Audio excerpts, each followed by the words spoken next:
मेहनत कशो एक हो, एक हो, एक हो। दुनिया भर के मेहनत कशो एक हो, एक हो, एक हो। मजदूर विरोधी बीजेपी सरकार मुर्दाबाद, मुर्दाबाद, मुर्दाबाद। मजदूर विरोधी बीजेपी सरकार मुर्दाबाद, मुर्दाबाद, मुर्दाबाद। किसान विरोधी बीजेपी सरकार मुर्दाबाद, मुर्दाबाद, मुर्दाबाद। अपना हक लेके रहेंगे, लेके रहेंगे, लेके रहेंगे। आज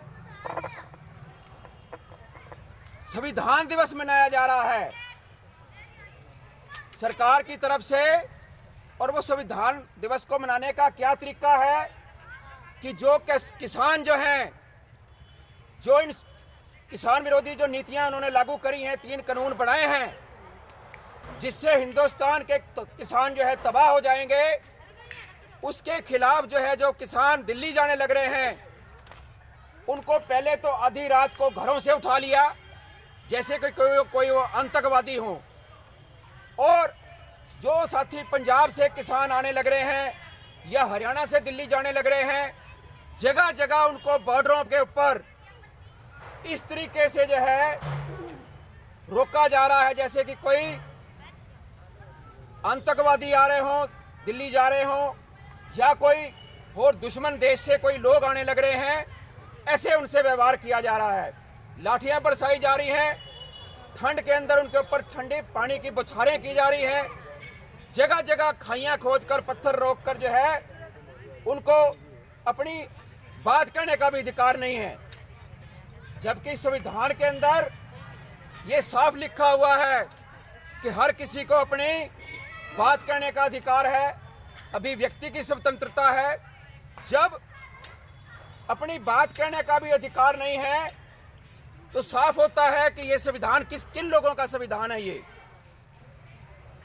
और मजदूरों को ऐसा नहीं है कि पहले कोई अधिकार मिले हुए थे, बहुत सारे इन्होंने दे दिए थे। जो हमारे मजदूर साथियों ने इतनी कुर्बानियां देकर, इतने संघर्ष करके जो कानून बनवाए थे, कानून की किताबों में लिखवाए थे, आज उनको पूरी तरह से वो लागू नहीं हो पा रहे थे क्योंकि देश के अंदर पूंजीवादी सरकारें हैं। लेकिन अब इस मोदी सरकार ने उनको पूरी तरह से खत्म कर दिया है, और हिंदुस्तान के जो करोड़ों मजदूर हैं, चाहे वो संगठित क्षेत्र के हैं चाहे असंगठित क्षेत्र के हैं, उनको फैक्ट्री मालिकों की और सरकार की बंधुआ गुलामी के लिए छोड़ दिया गया है।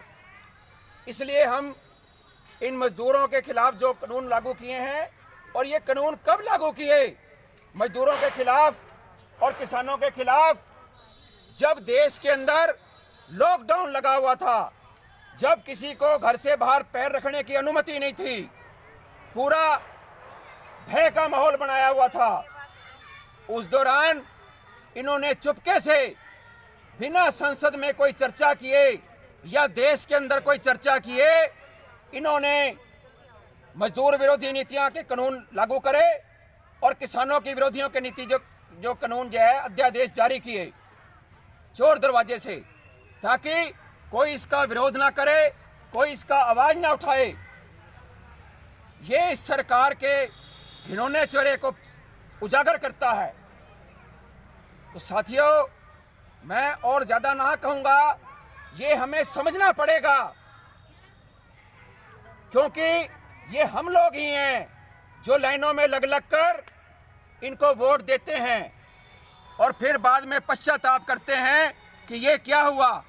ये सन 47 से यही खेल चलने लग रहा है। ये हिंदुस्तान के अंदर ये कांग्रेस हो चाहे बीजेपी हो या हरियाणा के अंदर ये इनेलो है या हविप्पा, जो भी पार्टियां हैं, ये तमाम सरमाएदारों की पार्टियां हैं। इनके नेताओं की शक्लें अलग अलग हैं, पार्टियों के नाम अलग अलग हैं, लेकिन इनको मेहनतकश जनता से, मेहनतकश वर्ग तबके से कुछ लेना देना नहीं है।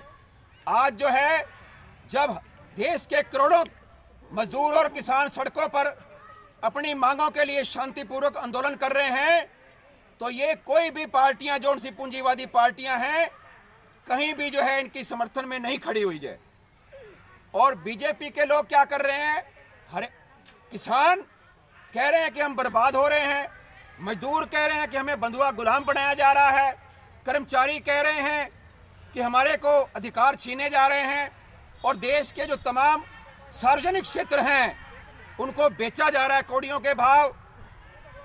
और हमारी हरियाणा की सरकार क्या कह रही है, यूपी की सरकार क्या कह रही है, या जहाँ जहाँ बीजेपी की सरकारें हैं वो कह रहे हैं कि खतरा क्या है, कि लव जिहाद का खतरा है।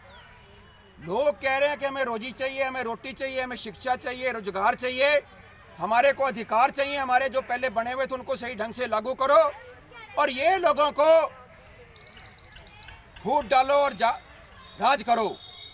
हिंदू मुसलमान, भारत पाकिस्तान, इसके ऊपर लोगों को लड़ाते हैं और वोट लेकर अपना कुर्सी पे बैठ जाते हैं।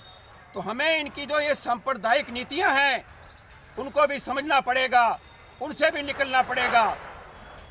और मैं यही ज़्यादा समय नहीं लूँगा क्योंकि और भी हमारे साथी हैं, समय का सम्मान करना है।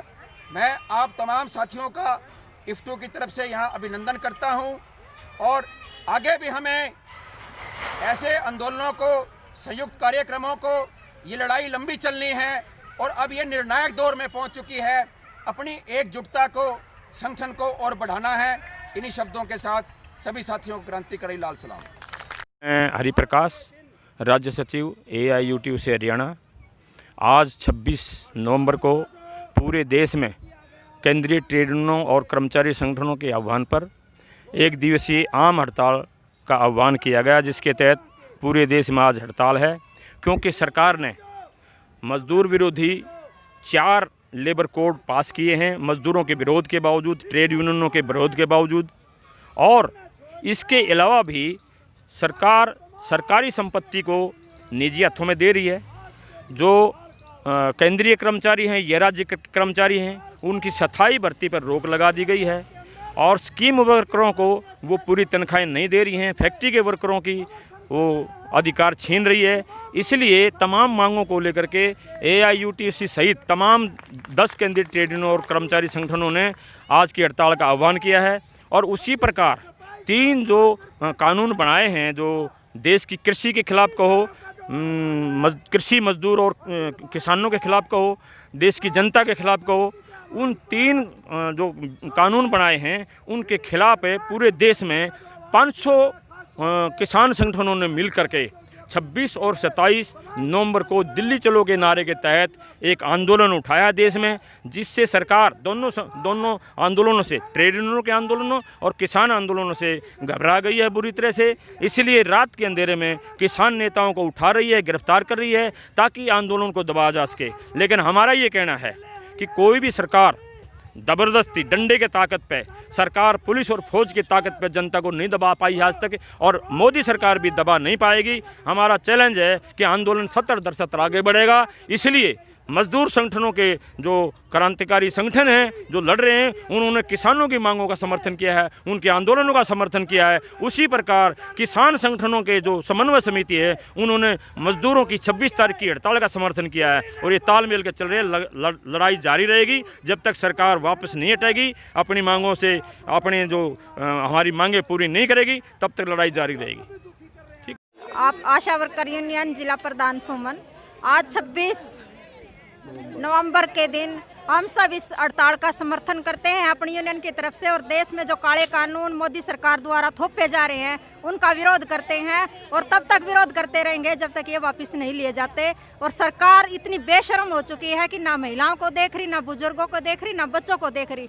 हर तरीके से लोग परेशान हैं, लोग सड़कों पे हैं, लोग लड़ने के लिए मजबूर हैं। ये सब मोदी सरकार द्वारा थोपे गए काले कानूनों का परिणाम है। तो हम तब तक लड़ते रहेंगे जब तक हमारी मांगें पूरी नहीं हो जाती और ये काले कानून वापस सरकार नहीं ले। जब भारत का संविधान 26 जनवरी 1950 को लागू हुआ, उस समय यही कहा था कि भी संविधान ने तमाम वर्गों को एक समान अधिकार दिया है। लेकिन आज जो संविधान की बात करें तो जो सरकार वो संविधान के तहत ना चलते हुए जनता विरोधी बात कर रही है। इसलिए किसान और मजदूर सड़कों पर हैं, वो संविधान में जो लिखा है उसकी बात को वो लागू नहीं कर रहे।